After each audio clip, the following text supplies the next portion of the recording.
Joining me is Liz Storer, head of Advance Australia, Conservative political lobby group, and Gemma Tognini, a columnist with the US Australian and a communications consultant. Gemma, is Trump calling Kamala Harris nasty? Is that sexist? No. How can it be sexist? The only people who think that him calling her sexist are probably people who aren't too confident in their own ability to perform. Listen, Trump surrounds himself with strong, capable women. If anyone has seen Kayleigh McEnany, his White House press secretary, she carves up the press pack regularly simply by being across her brief. Forget who she works for, forget who her boss is. That woman owns that room because she is more prepared than any single one of them.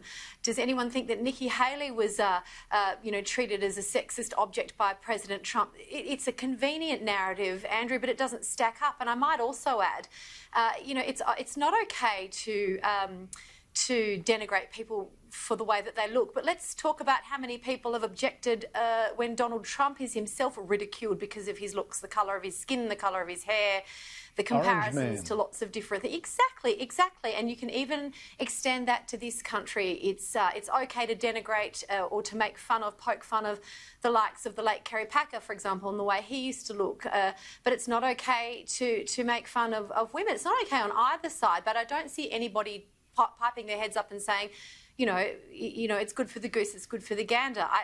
I loathe the gender excuse in politics, Andrew. Loathe it. But Julia Gillard, Liz, was focusing on the word nasty. I had a look, and Donald Trump is more inclined to use that word against women than men. But I guess that doesn't mean he's not an equal opportunity abuser. He abuses everyone. Is nasty sexist? No, not at all. It's a completely androgynous insult, or shall we just say adjective. This is the problem with identity politics. You can't call a nasty person nasty anymore. It must be because she's a woman. No, what if it's just a nasty person that you're calling nasty? And one of the most ridiculous things about this entire saga with now Gillard, handing the baton of victim politics, like from one woman to another, which, can I say, as a woman, I find utterly repugnant. If you think you're a victim, then you are a victim. Stop talking like this. Yeah, girls like Gemma and I sit on the sidelines just going, oh, for heaven's sake, shut up. Liz, you're so right. I've never heard either of you two women ever pull that victim card yourself. And I've got to say, Margaret Thatcher, I never heard once her complaining about, and she was a forerunner of this stuff. Never once did I hear her complain. It's just incredible. I might also add, Julia Gillard, I checked her form of abuse for people. She's only called men bullies. Never has she called a woman a bully. I think that is a gendered term, sexism. Now, the Morrison government... I agree. Thank you. Two people agree in this world with me. Well, there you go. The Morrison government, Gemma, is saying it could force people to take a vaccine for this coronavirus, not as in hold them down and jab it into them, but effectively, threaten to stop their welfare, stop them from sending their kids to kindergarten, hasn't ruled out, maybe even stopping them from travelling or whatever. Pauline Hanson, the One Nation leader, was not impressed. Here she is.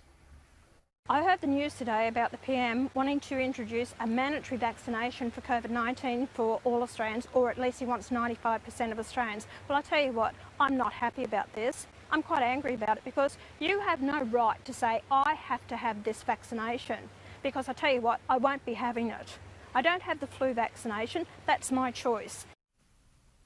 But Gemma, the government's argument is that if you don't take the vaccine, you're a hazard to other people, therefore. What do you think? I think it's extremely murky territory for the Prime Minister to wade into, forcing vaccinations for something that is so new. We're talking about a vaccination that is, in medical terms, from what I understand, being produced extremely swiftly. This is not... I don't think this is sensible from the Prime Minister. I'm not surprised that he did a lightning speed moonwalk out of the back of that one, trying to sort of say, well, I'm not talking about, holding people down and jabbing them, but there are other means. I do think that there are other more pressing issues that the Prime Minister needs to turn his attention to. The vaccine is not one of them, but certainly this is not a country where I would have said a week ago, Andrew, this is not a country where people will take that lying down, but we've been a bunch of sheep so far, so who knows? You're so right. There's so much change. Liz Storer, what do you think? I'm with Gemma on this one. I mean, hell will freeze over before I'm injecting a foreign substance into my body at the bidding of any government. Look, I also think we jumped the gun on this one big time. This vaccine is it's not like it's coming out tomorrow. There's still a lot of question marks around it, a lot of trials, a lot of testing that it's got to undergo. So why are we already talking about whether or not it will be mandatory? It's a very inflammatory subject.